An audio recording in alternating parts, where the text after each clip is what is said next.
Crime and Punishment is a multifaceted work. It is considered one of the greatest novels in the history of Russian and European literature and is responsible for influencing various writers and philosophers across the world, from Kafka to Sartre. The work revolves around Raskolnikov, a 23-year-old former law student. The protagonist proves to be an intelligent person, but he lives plunged into poverty and misery. He has published an essay in which he argues that there are two types of people: ordinary people, who follow the rules of society, and extraordinary people, who can ignore morality and perform grand deeds.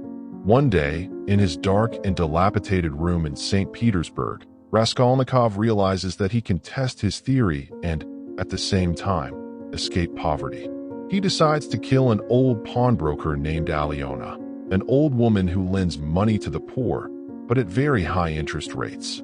She is described as exploitative and miserly, which generates immense contempt from the protagonist. His plan was to use the money he would steal from the pawnbroker to rise socially and donate a part of the fortune to charity. In his view, if he feels no remorse or regret after committing the crime, then he belongs to the class of extraordinary men. Driven by this conviction, he carries out the crime, but the act does not go as planned, and he ends up also killing the pawnbroker's sister, who witnessed the deed. However, after committing the crime, his mind becomes a battlefield and a source of painful and repetitive thoughts. Raskolnikov becomes extremely disturbed, deciding to distance himself from his sister Dunya and his best friend Razumikin. At a certain point in the work, the protagonist, already considerably shaken, fears that the inspector on the case, Porfiry Petrovich, might be about to unmask him, causing his anguish to grow and a feeling of isolation to begin dominating his mind. Amidst this emotional storm, he meets Sonia, a prostitute and the daughter of a drunkard he met in a tavern shortly before the crime. Despite her miserable condition, the young woman maintains a pure heart, and her simple presence challenges Raskolnikov. After several meetings between the two, he finally decides to confess his crime to Sonia. However, instead of abandoning and denouncing him, she decides to embrace him and confess the love she feels for him, whilst insisting that he must accept his punishment, though he resists the idea. Yet, when the inspector on the case visits him, he advises him to confess to the crime, warning that otherwise the weight of guilt would crush him. Raskolnikov reflects for a moment and decides to turn himself in. He goes to see Sonia one last time and, upon leaving, notices that she is following him, concluding that she would always be by his side, even in Siberia. Upon arriving at the police station, he confesses to his crime, finally freeing himself from guilt and accepting his destiny. This was a brief summary of the work, but it is enough to understand the warnings that Dostoevsky wanted to convey. Now we will look at and analyze these warnings. The central message of the book revolves around the danger of purely intellectual ideologies. Raskolnikov believed that humanity was divided into two groups: the ordinary, the majority of people, and the extraordinary, such as Alexander the Great, Julius Caesar, and Napoleon. The most dangerous aspect of the protagonist's theory is the idea that the extraordinary man does not commit a crime for pleasure or malice, but out of historical and moral necessity. In the work, he even states, "I did not kill a human being. I killed a principle." For Raskolnikov, human progress is paved with blood, and those who are strong enough to bear the guilt of murder in pursuit of a noble goal are the true masters of human destiny. However, as mentioned in the summary, this theory collapses. Dostoevsky uses the rest of the novel to dismantle this logic through three main approaches. The first is the fact that, although Raskolnikov's mind accepts the theory he has created, his body and psyche reject it. He becomes ill and almost descends into madness. The author suggests that human nature is not guided purely by reason, and that emotions have a controlling power over people that is equal to, or even greater than, reason. The second approach is through the paradox of egoism. Let us reflect.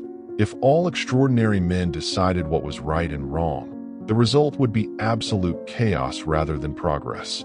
Morality would cease to be a solid foundation and become an individual whim. Finally, the third approach is the banality of crime.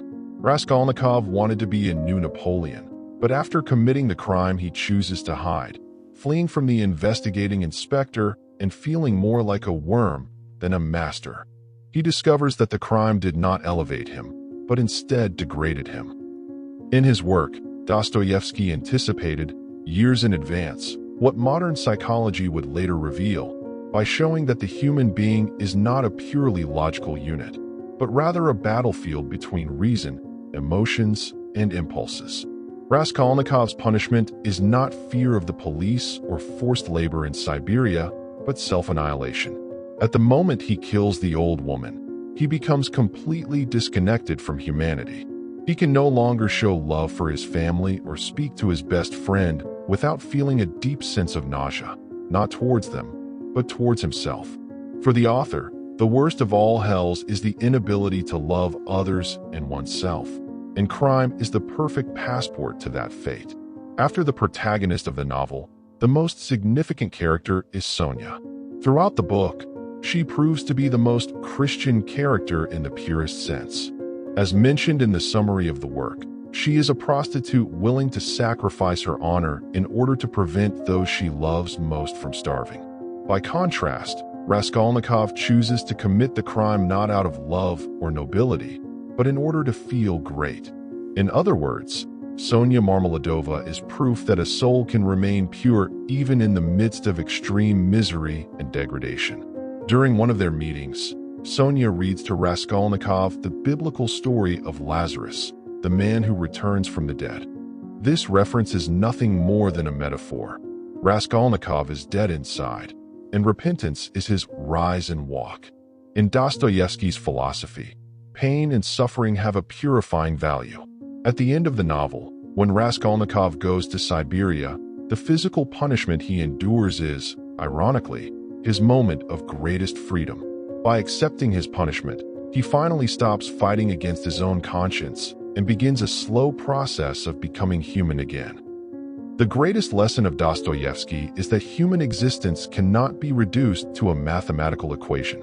Raskolnikov tried to calculate the value of a life and the benefit of a crime, but discovered that the human spirit contains layers of sensitivity, guilt, and a need for connection that reason cannot predict. The novel is a defeat of arrogant rationalism in the face of the complexity of the soul. The ending of the work suggests that Raskolnikov's regeneration did not take place at the moment he confessed, nor when he was sentenced to Siberia. The true conclusion is that redemption is a long road.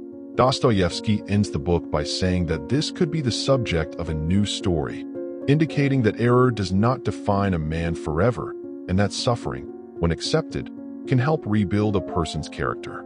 Crime and punishment, therefore, remains an eternal reminder that our humanity does not lie in our ability to dominate others, but in our courage to be vulnerable and responsible for one another.